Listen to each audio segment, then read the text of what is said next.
여러분이 저를 볼 때 좀 어떠신가요? 제가 어떤 사람 같아요? 저는 기본적으로 이 사람에 대한 호기심이 많은 사람입니다.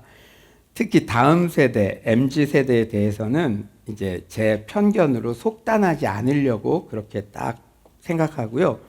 일단은 이렇게 지켜보고 시간을 주고 관찰합니다. 그런데 요새 MZ 세대들이 여가 시간에 핸드폰을 이렇게 사용하는 것을 보면 1분 미만의 인스타그램 릴스, 유튜브 쇼츠 등 이 숏폼을 끊임없이 스크롤 해가며 이렇게 보는 것 같아요. 그러면 이제 1분 미만이니까 1시간만 지나도 60개 이상의 새로운 사진이나 영상을 끊임없이 계속 이렇게 보는 것이죠. 그런데 이게 우리 아이들도 예외는 아니에요. 지금 이렇게 서로 이렇게 눈빛 교환을 하고 있는데 우리 아이들, 조씨 집안의 아이들 알죠? 예, 그래요. 그래서 하루는 제가 둘째 영민이에게 아빠는 차라리 우리 아들이 아빠와 같이 TV를 봤으면 좋겠어 라고 이렇게 이야기했습니다. 그랬더니 영민이가 혼잣말로 도파민 하면서 착하게도 핸드폰을 내려놓더라고요. 저는 속으로 이 녀석 다 알고 있네 라고 생각했습니다. 그리고 같이 기도했어요. 마음은 원이로되 육신이 약한 우리를 좀 도와주세요. 저도 어른이지만 제가 이게 뭐가 이렇게 재밌을까 했더니 금방 시간이 가더라고요. 이게 다양한 거니까 이게 스크롤 이렇게 해보면은 그래서 또 이해하게 되기도 했지만 주님 마음은 원이로되 육신이 약한 우리를 좀 도와주세요 이렇게 기도했습니다. 그리고 그렇게라도 말을 이렇게 들으려고 하는 우리 자녀들, 우리 다음 세대, MZ 세대들 얼마나 신통한지 참 감사하다 그런 생각이 들었습니다. 맞습니다. 우리가 계속해서 새로운 자극적인 영상에 끊임없이 노출되면 이 뇌에 도파민이라는 것이 생성이 되어서 그러니까 마치 마약 중독자가 더 큰 자극을 원하듯이 예전에는 그냥 독서를 한다든지 이런 진솔한 이런 걸 통해서도 도파민이 나왔는데 영상 같은 거를 통해서만 도파민이 분출되면 그 책 읽고 이런 거에서는 안 나온다는 거죠. 그러니까 더 큰 자극을 계속적으로 원하게 되고 그러니 기존의 소소하고 확실한 즐거움을 주던 일상들도 시시해지고 실제 업무를 할 때 집중력도 떨어지고 신체와 정신 건강이 함께 나빠진다는 사실은 의학계의 정설입니다. 그런데 물론 신체와 정신 건강의 문제도 걱정되지만 저는 목회자이기 때문에 이런 습관이 야기할 영적인 문제에 대해서도 염려가 많이 됩니다. 여러분, 우리 신앙생활에서 가져야 할 태도 중에 너무 중요한 것 중에 하나가 바로 기다림이에요. 기다림. 그 중에 제일은 사랑이라 했는데 사랑의 본질 중에서도 처음으로 소개되는 게 뭡니까? 사랑은 오래 참고. 목사님, 제가 이렇게 막 스크롤하면서 계속 다른 영상 보는 거와 사랑은 오래 참는데 오래 참지 못하게 되는 거랑 이거 이렇게 억지로 끼워 맞추는 거 아니에요? 그럴 수 있지만 그게 아니에요. 우리가 그런 것들이 다 종합적으로 영향을 미치는 겁니다. 이 신앙과 영성은 종합적인 것이기 때문에요. 그런데 여러분 참 어렸을 때부터 이렇게 자꾸 새로운 자극이 있어야만 흥미를 갖는 습관이 굳어지면 우리 신앙의 색깔도 예전에 비해 점점 더 조급하게 되는 것이 명약관화합니다. 여러분도 스스로 느낄 거예요. 저도 그래요. 일주일 동안 영상 같은 거 많이 보고 저는 이제 게임은 안 하거든요. 게임은요. 이게 제가 무슨 특별한 믿음으로 안 하는 게 아니라 초등학교 때부터 저는 이제 게임은 별로 관심이 없더라고요. 제가 이게 경쟁심이 많은지 누구든지 게임을 처음 시작하면 나보다 더 잘하는 사람이 있기 마련이잖아요. 그러면 그때는 내가 막 뒤처지니까 나는 그게 아예 싫어서 게임을 시작도 안 하는데 하여튼 그런데 게임 같은 거 자꾸 막 하다 보면은 안 하던 때에 비해서 좀 조급해진다는 것을 여러분들도 다 인정하는 사실일 거예요. 그런데 우리가 이미 경험적으로도 알 수 있듯이 조급하며 이를 그르칩니다. 여러분들이 과거에 죄를 지었던 그런 지우고 싶은 그런 흑역사들 생각해 보죠. 다 조급함이 개입되어 있습니다. 우리는 야고보서 강해 설교를 통해 매주 참 신자는 어떤 특징을 가지고 있나라는 주제를 살펴보고 있죠. 오늘의 핵심 메시지는 바로 참 신자는 인내의 특징을 가지고 있다는 것입니다. 참 신자는 어떤 특징을 가지고 있다고요? 인내. 오늘 본문은 크게 두 부분으로 구성되어 있어요. 먼저 1에서 6절에서 야고보 사도는 이 가난하고 의로운 이들을 학대하는 사악한 부자들을 날카롭게 책망합니다. 그리고 7에서 11절에서는 야고보 사도가 핍박하는 자들에게서 핍박당하는 이들에게로 관심의 초점을 돌리고 있어요. 야고보 사도는 믿음이 없이 다른 이들을 학대한 부자들을 정죄했다가 그들에게 학대를 당한 가난한 신자들을 위로하는 쪽으로 오늘 본문에서 논지를 이렇게 전개시키고 있습니다.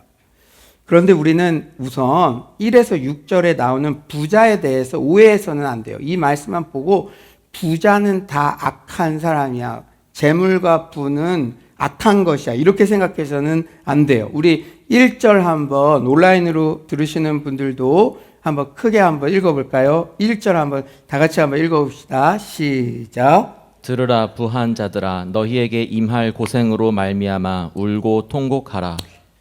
성경은 한 번도 부 자체에 대해서 정죄한 적이 없어요. 여러분, 그리고 구약에서 아브라함, 이삭 이런 긍정적으로 그려진 족장들은 다 축복을 받아서 부유해졌습니다. 형통해졌습니다. 그러니까 성경은 한 번도 부에 대해서 부자는 다 나쁜 사람이 이렇게 얘기한 적이 없어요. 부와 재물은 가치 중립적인 것입니다. 그런데 1절에 나오는 부한 자는 일반적으로 성경에서 말하는 가치 중립적인 부자 말하는 게 아니에요. 영적인 것에는 1도 관심이 없고 부와 재물에만 모든 신경이 팔려 있는 그런 악한 자를 말합니다. 그리고 재물 때문에 사랑도 배신하고 심지어는 가족도 뒤통수 치고 그런 사람들 있잖아요. 완전히 돈에 사로잡힌 것 같은 사람들, 그 사람들을 말하는 거예요. 우리 3절, 우리 온라인으로 들으시는 분들도 함께 읽어주실래요? 우리 온라인으로도 우리가 이름만 봐도 은혜가 되니까 또 이렇게 이름 또 이렇게 인사해 주시면은 또 저희들이 함께 기도하는 마음으로 독감아 물러가라 기도하는 마음으로 함께 기도하겠습니다. 우리 3절 한번 다 같이 한번 읽어볼까요? 3절입니다. 시작. 너희 금과 은은 녹이 슬었으니 이 녹이 너희에게 증거가 되며 불같이 너희 살을 먹으리라. 너희가 말세에 재물을 쌓았도다. 예, 너희가 말세에 재물을 쌓았도다. 이건 어찌 보면 말세임에도 불구하고 재물만 쌓았도다. 말세라는 건 세상의 끝이에요. 근데 당장 내일 주님이 다시 오시는데 예배 안 오고 돈 벌러 갔어. 이건 심각한 영적인 문제가 있는 거죠. 그러니까 말세인데도 재물에만 다 모든 신경이 쓰여서 영적인 것에는 1도 관심이 없는 그런 사람들에 대해서 지금 말하고 있는 거예요. 또한 그들은 부를 악한 방법으로 획득했어요. 뭐냐면 남들에게 마땅히 돌아가야 할 것을 빼앗아 착복하는 부당한 방법으로 부자가 되었습니다. 4절에 이렇게 말씀하시죠. 보라, 너희 밭에서 추수한 품꾼에게 주지 아니한 삭시에 소리 지르며 그 추수한 자의 우는 소리가 만군의 주의 길에 들렸느니라. 이제 6절은 이런 악한 부자들이 초대교회 신자들을 핍박했음을 암시합니다. 6절에 너희는 의인을 정죄하고 죽였으나 그는 너희에게 대항하지 아니하였느니라. 맞아요. 여러분들 같은 신자들, 이 초대교회 신자들은 자신들이 가진 기독교 신앙 때문에 경제적 손해를 감수해야만 했습니다. 여러분들도 지금 코로나 이후에 더 안티크리스천들이 많잖아요. 이제는 신앙을 가진다는 게 더 좀 회사 생활할 때도 불리해지고 다른 사람들은 다 비리 저지르고 그러는데 나는 또 그런 것들을 하지 않으면은 장사하거나 사업할 때도 손해를 보기도 하고 그런 경우가 많은 것처럼 이때 더 심했던 것이죠. 신자들이요. 근데 여러분들 실망하지 마세요. 하나님께서는요, 어려울 때 그 믿음을 지키려고 착한 마음만 먹어도 오히려 레어템, 하나님이 이렇게 찾으시는데 그 사람에게 복의 복을 주시는 줄 믿습니다. 우리가 어려운 때일수록 발상을 전환해야 돼요. 오, 어려운 때일수록 내가 희귀템이 되겠구나. 내가 착한 마음만 먹어도 하나님께서 축복하시겠구나. 여러분, 그래서 지금 야고보 사도가 교회에 이렇게 성도들이 왔는데 신앙 때문에 경제적으로도 이렇게 손해를 보게 되고 또 신앙인들은 막 맞서 막 싸우지 않잖아요. 죽을 때까지 싸우지 않잖아요. 그런 사람들한테 이렇게 위로해 주는 거죠. 이 초대교회 신자들이 자신이 가진 기독교 신앙 때문에 경제적 손해를 감수해야만 했어요. 그리고 저도요, 목사라는 것을 드러내면요, 어디 가든 다 손해봐요. 뭐 정당하게 물건을 살 때도 목사라는 걸 알면, 뭐 주차장에서 뭐 이렇게 잠깐 스크래치 있고 막 이래도 목사라는 걸 알면 늘 손해봐야 되거든요. 이 신자들도요, 자기 신자들이기 때문에 이 부자들이 이 신자들을 부당하게 대우하는 경우가 다반사였습니다. 그러므로 초대교회 신자들은 대부분 가난할 수밖에 없었어요. 이제 7절부터는 이렇듯 신앙 때문에 부당한 대우를 받는 신자들이 핍박받는 중에, 특히 경제적으로 손해를 보는 중에 어떤 태도를 견지해야 하는지를 가르치고 있습니다. 여기서 경제적인 손해라는 것은 좀 광의의 의미로는 여러분, 우리 다음 세대 청년들 여러분 많이 격려해 줘야 돼요. 점점 이들이 신앙을 가지면서 꿈을 키워나가는 것이 참 좁은 길 가는 그런 시기가 됐는데, 여러분들 중에도 내가 신앙을 제대로 가지면 여러 가지 손해보겠어, 그런 마음 한 번이라도 드셨던 분이 있다면 오늘 말씀 잘 들어보셨으면 좋겠어요. 누누이 강조하지만 신자라고 해서 꽃길만 열리는 게 결코 아니에요. 시련은 우리 삶의 필수적인 일부분입니다. 그리고 오히려 신앙인들은 일반적인 시련을 겪게 될 뿐 아니라 불신자들이 겪지 않는 또 다른 고난을 마주하게 되어요. 그것은 바로 그리스도를 위하여 받는 핍박입니다. 예수님께서는 제자들에게 요한복음 15장 20절 중반절에서 사람들이 나를 박해하였은즉 너희도 박해할 것이다 라고 말씀하셨어요. 예수님 말씀은 다 진리잖아요. 꼭 그대로 일어나잖아요. 그러니까 나 박해했듯이 너희도 신앙 가지고 살면 사람들이 박해할 거야, 이렇게 말씀하셨어요. 예수님을 믿고 1년여 정도 신앙생활 하신 세 가족들이 공통적으로 질문하시는 게 있어요. 그리고 이렇게 대놓고 질문을 못 하셔도 마음에 의문을 갖고 계시는 게 있어요. 그게 뭐냐면, 왜 예수님을 믿으니까 더 갈등이 많냐는 질문. 특히 가족, 친지, 회사 동료 등 인간관계에서 더 시련이 많냐는 그런 질문이에요. 그럴 때 저는 속으로 성도님, 그게 제대로 신앙생활을 하고 있다는 증거입니다. 기도해주고 응원해주고 그렇게 마음속으로 대답해 드립니다. 왜냐하면 사람들이 나를 박해하였은즉 너희도 박해할 것이요라고 분명히 예수님께서 말씀하셨기 때문이죠. 바울 또한 갈라디아 지역에서 새롭게 그리스도인이 된 이들에게 이렇게 훈계했어요. 우리 사도행전 14장 22절 하반절 한번 보실까요? 사도행전 14장 22절 하반절. 또 우리가 하나님의 나라에 들어가려면 많은 환난을 겪어야 할 것이라 하고, 하지만 우리는 최종 결론을 이미 알고 있는 인생들입니다. 우리 마태복음 5장 10에서 12절 다 같이 한번 읽어볼까요? 시작. 의를 위하여 박해를 받은 자는 복이 있나니 천국이 그들의 것임이라. 나로 말미암아 너희를 욕하고 박해하고 거짓으로 너희를 거슬러 모든 악한 말을 할 때에는 너희에게 복이 있나니 기뻐하고 즐거워하라. 하늘에서 너희의 상이 큼이라. 너희 전에 있던 선지자들도 이같이 박해하였느니라. 아멘. 그런데 우리가 여러분 그렇잖아요. 이미 최종 결론을 알고 있다고 해도 그래요. 하늘나라에선 상급 큰 건 알겠는데 그 결과까지 가는 과정 가운데 우리는 현실에 또 발을 딛고 사니까 옆에 사람들이 보이니까 이 신앙 때문에 박해받고 또 손해 감수하는 거 이거 참 힘들어요. 그게 또 우리의 또 솔직한 심정이잖아요. 그런 면에서 오늘 본문 7절 이하의 야고보 사도의 권고는 신앙 때문에 손해보고 있는 우리들에게 구체적인 길잡이가 되고 큰 위로가 됩니다. 그렇다면 과연 우리 크리스천들은 이런 시련 가운데 구체적으로 어떤 태도를 견지해야 할까요? 첫째는요, 끝까지 인내해야 합니다. 인내해야 하는데 언제까지? 끝까지. 이게 여러분 오늘 잘 생각했으면 좋겠어요. 끝까지.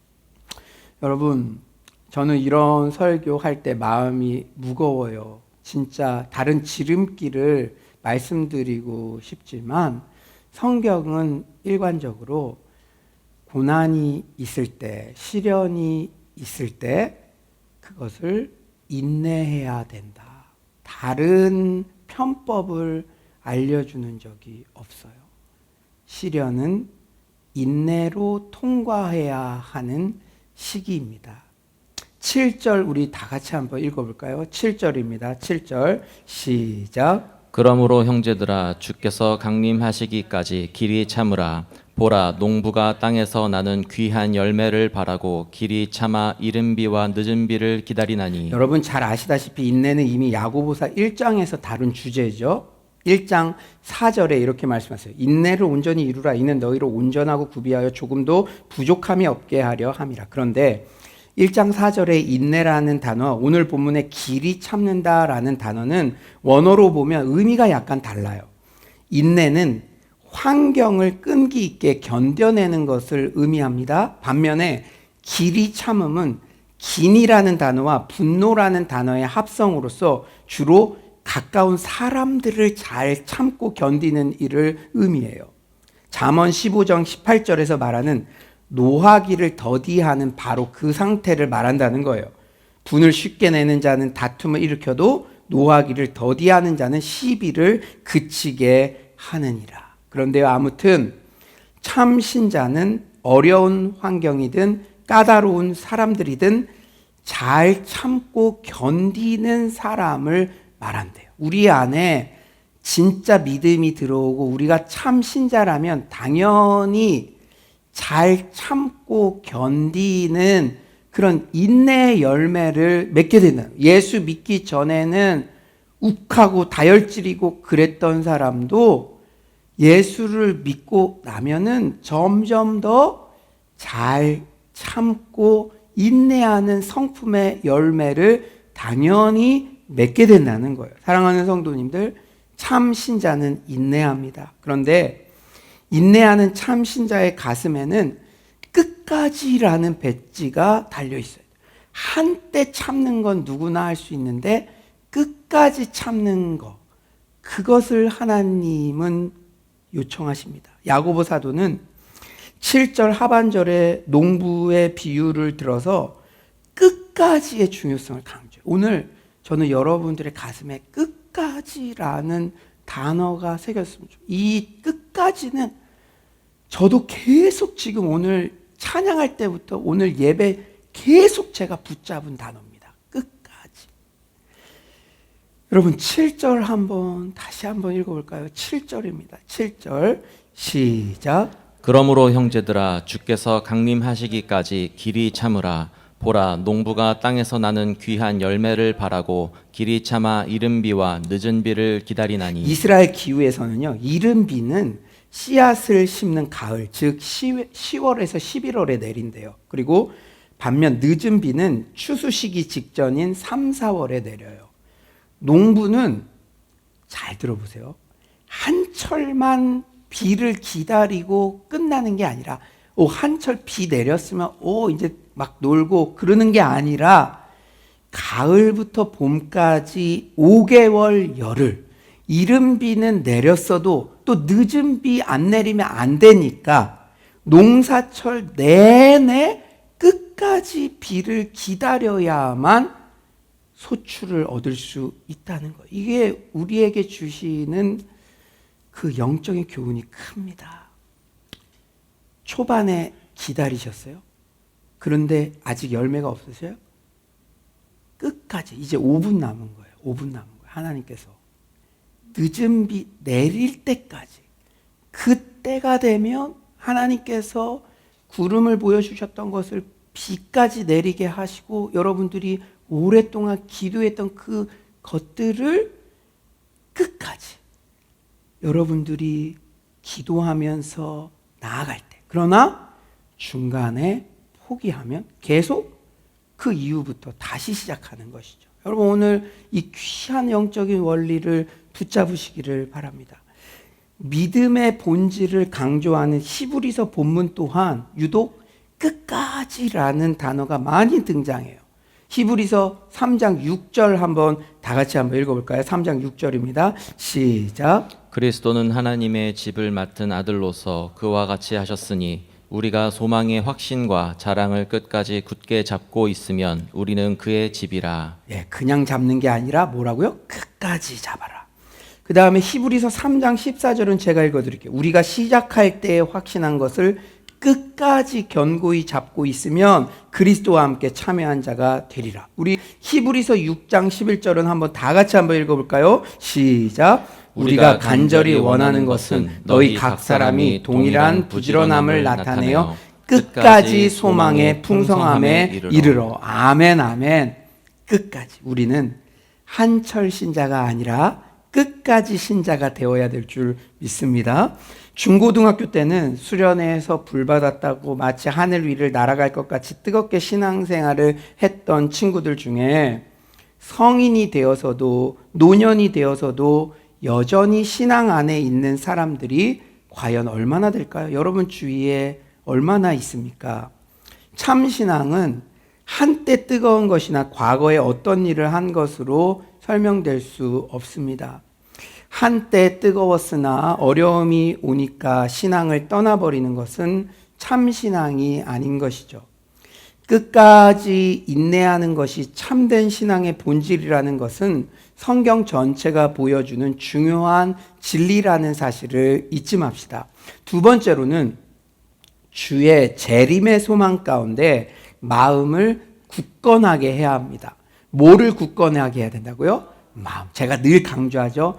마음 관리가 진짜 중요하다. 마음 관리. 우리 8절 한번 온라인 들으시는 분들도 다 같이 한번 읽어봅시다. 8절입니다. 8절 시작. 너희도 길이 참고 마음을 굳건하게 하라. 주의 강림이 가까우니라. 우리가 신앙 때문에 부당한 대우를 받거나 애매한 고난을 당하면 먼저 뭐가 막 요동칩니까?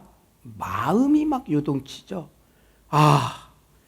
나는 예수님 잘 믿으려고 했는데 오히려 직장 생활이 어려워졌어. 마음이 쟤는 예수 안 믿는데 더 잘 나가는 것 같아. 그러면 막 마음이 막 요동을 치잖아요, 처음에.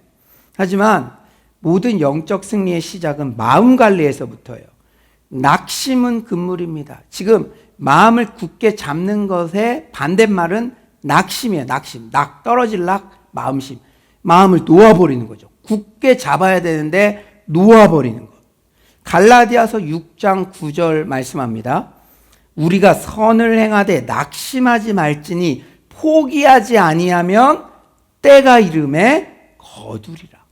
성경은요, 낙심만 안 하면, 포기만 안 하면 결국은 승리한다고 말씀합니다. 굳건하게 하다라는 단어는 고정하다, 확립하다, 확증하다라는 의미예요. 굳은 각오와 단호한 용기로 혹독한 시련이 닥쳐오더라도 끝까지 버티려는 헌신의 태도입니다. 예수님께서도 십자가의 고통 앞에서 무엇보다 먼저 마음을 굳건하게 하심으로 마음 관리에 승리하셨습니다. 우리 누가복음 9장 51절 한번 다 같이 한번 읽어볼까요? 9장 51절입니다. 시작. 예수께서 승천하실 기약이 차감해 예루살렘을 향하여 올라가기로 굳게 결심하시고 네, 예수님도 굳게 결심하시고 이제 십자가와 부활, 승천을 위해서 예루살렘으로 가셨다는 것이죠. 그런데 시련 앞에서 낙심하지 않고 마음을 굳건하게 하는 마음 관리의 핵심은 바로 소망에 있습니다. 여러분, 마음 관리 승리하려면, 낙심하지 않으려면 뭐를 붙잡아야 된다고요? 소망. 진짜 소망이 중요해요. 소망. 여러분도 그렇잖아요. 그래도 뭐를 바라는 게 있었는데 그것까지 이제 끝났구나 할 때 사람이 포기하잖아요. 근데 절대 성경 말씀은요, 소망을 붙잡으면 마음을 굳게 세울 수 있다. 여러분의 부부관계다, 아니면 경제나, 아니면 목양이나 그 모든 것에 있어서 이 소망을 붙잡아야 된다. 우리 8절 다시 한번 읽어볼까요? 8절입니다. 시작. 너희도 길이 참고 마음을 굳건하게 하라. 주의 강림이 가까우니라. 여러분, 뭐 때문에 우리가 소망을 가질 수 있다고요? 우리는 주의 강림, 주님이 재림하신다는 사실 때문에, 그것이 궁극적 소망이 되기 때문에 어떤 상황에서도 낙심하지 않고 마음을 굳건하게 할 수 있어요. 예수님이 다시 오실 것을 믿는 소망이 있다면 어떤 상황에서도 스스로를 지탱해 나갈 수 있습니다. 여러분은 예수님이 오늘 이 예배를 드리는 중에도, 아니면 내일, 아니면 다음 주에도 다시 오실 것을 확실히 믿으십니까? 믿으십니까? 진짜 믿죠? 그럼 예수님 다시 오신다는 것만 확실히 믿으면 여러분들이 지금 걱정하는 거, 그거 다르게 볼 수 있잖아요. 예수님이 오늘 이 예배 가운데 다시 오신다면 여러분 지금 걱정하는 거 전혀 문제될 거 없겠죠. 근데 어느 순간 예수님 진짜 오세요. 예수님. 제가 선교지에서 이게 마음으로 딱 깨달아지는 거예요. 그래서 그때 카톡에 대문 문구를 바꿨어요. 주의 강림을 고대하는 자. 진짜 우리가 예수님 재림 믿고 있는. 그런데 제가 지난 금요철야 때 또 그거를 절기 설교를 하면서 또 한 번 마음에 강력하게 그 사실이 딱 새겨졌어요. 얼마나 기뻤는지 몰라요.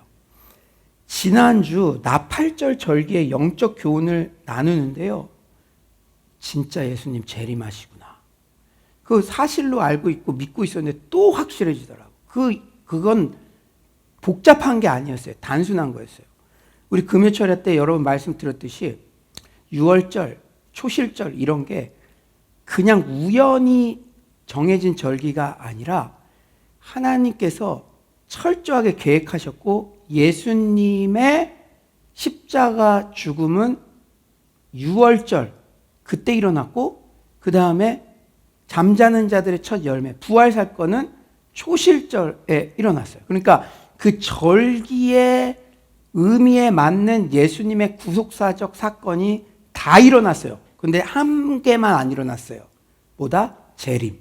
그런데 우리 나팔 불 때 나의 이름, 나팔 불 때 나의 이름, 나팔 불 때 나의 이름, 부를 때에 잔치 참여하겠네. 우리 찬송하듯이 나팔절은 주의 재림에 대한 의미인데 다른 것 다 그대로 이루어졌어요. 그럼 나팔절, 주의 재림도 이루어진다? 확신. 여러분, 오늘 예배를 통해 주의 재림이 오늘도 이루어질 수 있고 내일도 이루어질 수 있고 하나님의 때 반드시 이루어진다는 이 믿음이 새겨지기를 간절히 축원합니다. 그거 믿으면요, 여러분 걱정하는 거 해석이 달라져요. 사랑하는 여러분, 현재의 고난은 장차 받을 영광과 좋기 비교할 수 없는 줄 믿습니다. 예수님 확실히 다시 오십니다. 그러므로 우리는 살면 주의 일이요 죽으면 천국이라 기쁨으로 외치며 나아갈 수 있게 되는 줄 믿습니다. 이런 확신들이요, 제가 설교 가운데 저에게 먼저 생기니까 현재의 고난의 문제에 함몰되지 않고 절대 포기하지 않는 마음이 막 생기더라고요. 제가 설교하면서 회복이 되었습니다. 그리고 제가 그토록 사랑하는 신랑 되신 예수님 만날 때 가장 칭찬받는 모습이 되고 싶어 좁은 길을 계속 걸어갈 용기가 막 생기더라고요. 베드로전서 1장 6에서 7절은 말씀합니다. 우리 다 같이 한번 읽어볼까요? 베드로전서 1장 6에서 7절입니다. 시작. 그러므로 너희가 이제 여러 가지 시험으로 말미암아 잠깐 근심하게 되지 않을 수 없으나 오히려 크게 기뻐하는도다. 너희 믿음의 확실함은 불로 연단하여도 없어질 금보다 더 귀하여 예수 그리스도께서 나타나실 때에 칭찬과 영광과 존귀를 얻게 할 것이니라. 아멘. 사랑하는 성도님들, 우리의 마음도 적극적으로 관리해야 하는 영역입니다. 부당해 보이는 시련 가운데 부정적인 마음, 낙심하는 마음이 찾아올 때 우리는 재빨리 주님의 재림이라는 궁극적 소망에 마음을 집중시켜야 될 줄 믿습니다. 세 번째로는 서로 원망하지 말아야 돼요. 이럴 때일수록, 힘들 때일수록 서로 원망하지 말아야 합니다.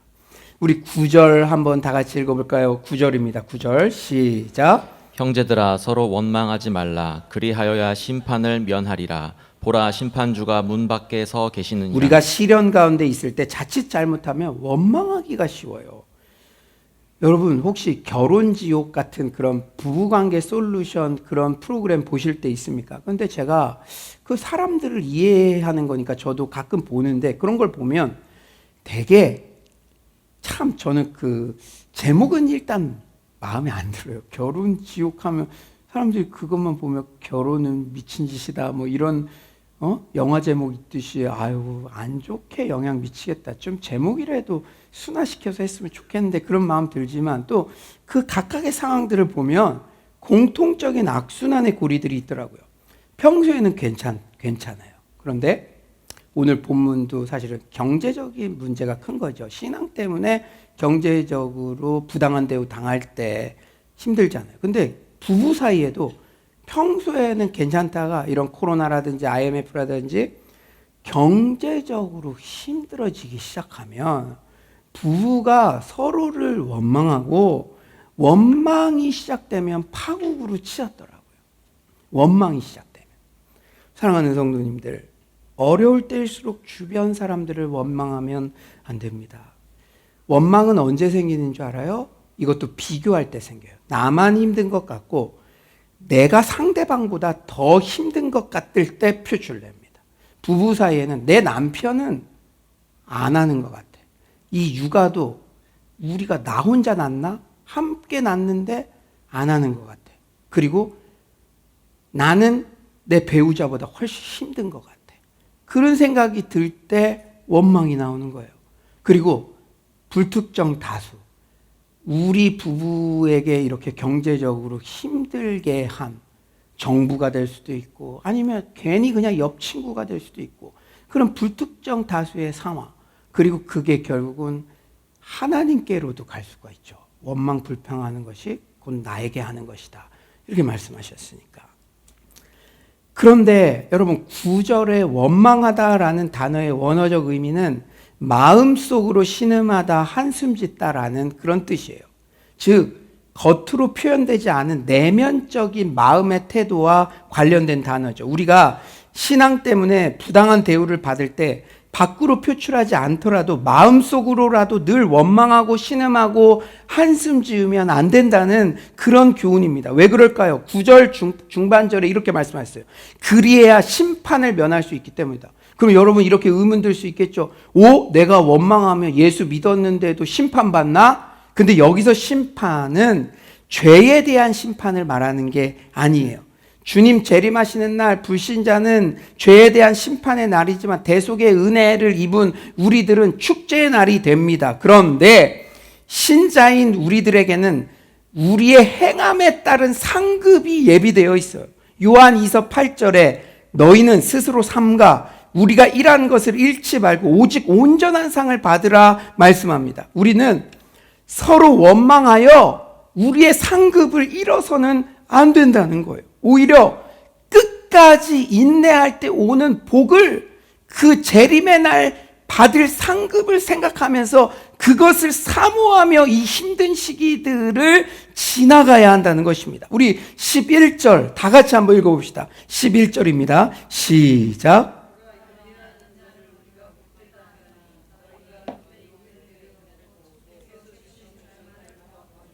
주는 가장 자비하시고 긍휼히 여기시는 이시니라. 아멘.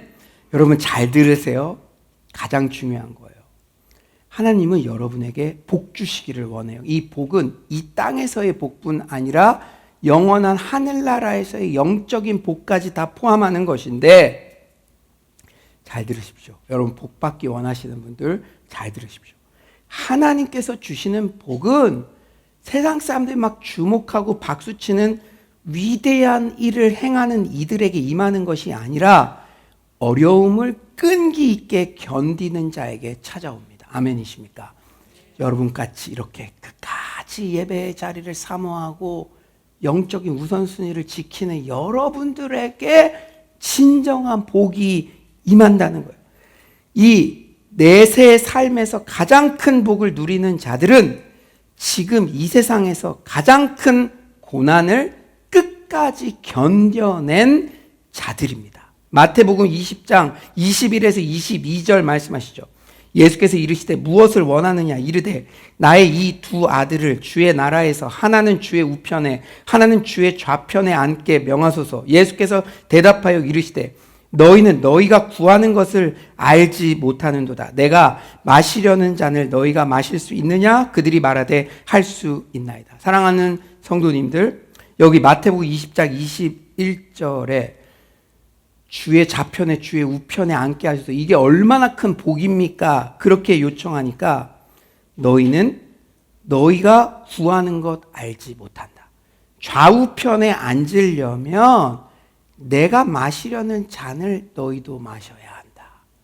이 시련의 시간을 끝까지 죽기까지 복종한 예수님같이 인내하는 자에게 예수님의 좌우편에 앉는 것 같은 그 가장 풍성한 복을 주신다는 말씀입니다. 그리고 여러분 오늘 본문을 읽으면서 여러분 좀 이해가 잘 안 되는 구절도 있을 것 같아요. 이 11절에 보면은 너희가 욥의 인내를 들었다.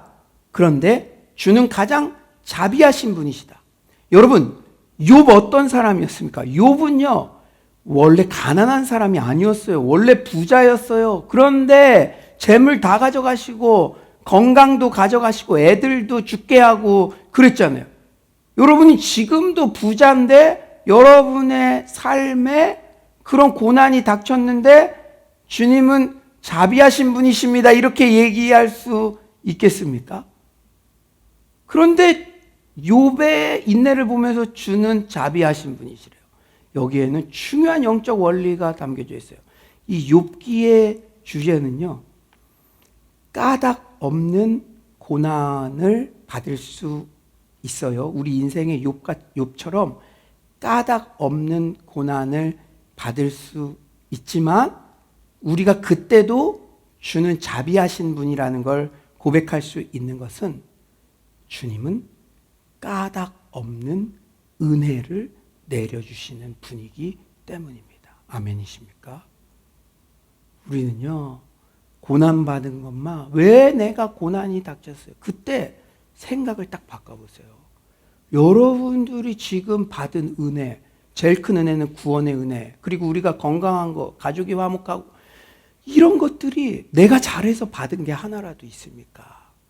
우리는 까닭 없는 고난만 불평할 것이 아니라 생각을 바꾸고 마음을 바꿔서 지금까지 받아온 까닭 없는 은혜, 이유를 알 수 없는 은혜에 대해서 감사한 마음이 넘쳐나야 될 줄 믿습니다. 어떤 상황에서도 주는 자비로우신 분이라는 것을 고백해야 될 줄 믿습니다. 사랑하는 여러분, 우리가 시련의 때에도 원망하지 않고 끝까지 인내할 때 예수님의 좌우편에 앉는 것 같은 가장 큰 상급이 예비되어 있다는 사실을 결코 잊지 마시기 바랍니다. 이제 찰스 스윈돌 목사님의 말씀을 인용하여 오늘 설교를 마무리하고자 합니다. 여러분 잘 들어보세요. 다음 주, 다음 달, 다음 해에 당신에게 무슨 일이 일어날지 나는 모른다. 당신 또한 모를 것이다. 하지만 하나님은 아신다. 영문도 모른 채 법원 출두 명령을 받을지도 모르고 상사로부터 부당한 질책을 받거나 느닷없이 해고를 당할지도 모른다. 이웃이 사소한 문제를 놓고 질질 끌며 애를 먹일 수도 있다. 배우자가 떠나고 아이가 반항하며 부모가 당신을 천하의 쓸데없는 인간이라고 생각할지도 모른다. 어떤 일이 닥치건 야고보서의 조언을 적용한다면 당신은 이겨낼 수 있다. 끝까지 참으라. 마음을 굳게 먹으라. 원한을 품지 말라. 아무쪼록 성경 말씀을 이 시대에도 유효한 살아계신 하나님의 솔루션으로 믿고 적용하여 시련 중에도 승리하는 서울로의 모든 성도님들 되시기를 간절히 축원합니다.